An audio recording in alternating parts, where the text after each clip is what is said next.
چې کله حسین رضی الله تعالی بالکل یوازې پاتې شو، یوازې تمام ملګري شهیدان شو، صرف زنانه پاتې شوې، بچي پاتې شو، یو ناجوړه د حسین رضی الله تعالی زوی چې د هغه نوم زین العابدین دی، په خیمه کې پروت دی، بیمار دی، هغه پاتې شو. حسین رضی الله تعالی په خپل میدان ته ووتو،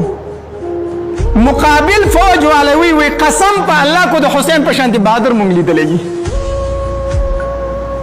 څلور اویا زخمونه په بدن باندې پراته دي او جنګیږي، توره په لاس کې نیولې، یک یوازې دی، یک یوازې او جنګیږي.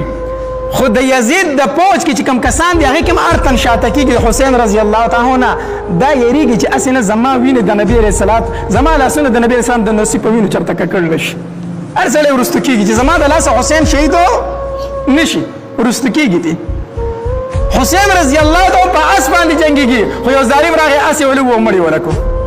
حسین رضی الله تعالی چې اس نه رارتاو شو که نه، نو پیدل شروع شو جنګ کوي، جنګ کوي، لګیا دی توره چلی.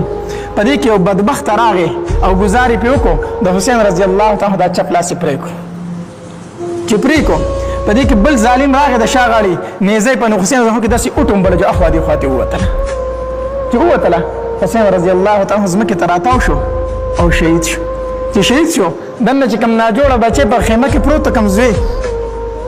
علي ابن حسین زین العابدین، هغه هلته چغې کړې، وی الحمدلله الحمدلله. ټولې زنانه ورته راټولې شوې، په چغو ورته شوې، وی پلار دې شهید شو، ته وایې چې الحمدلله، پلار دې شهید شو او ته وایې الحمدلله. نو زین العابدین په جړه شو، زمونږ به مرو، زمونږ روحونه له څوک راځي؟ باغ میدان ته د 1,24,000 پیغمبرانو روحونه راغلي دي، زما د پلار د روح اوچتولو دپاره،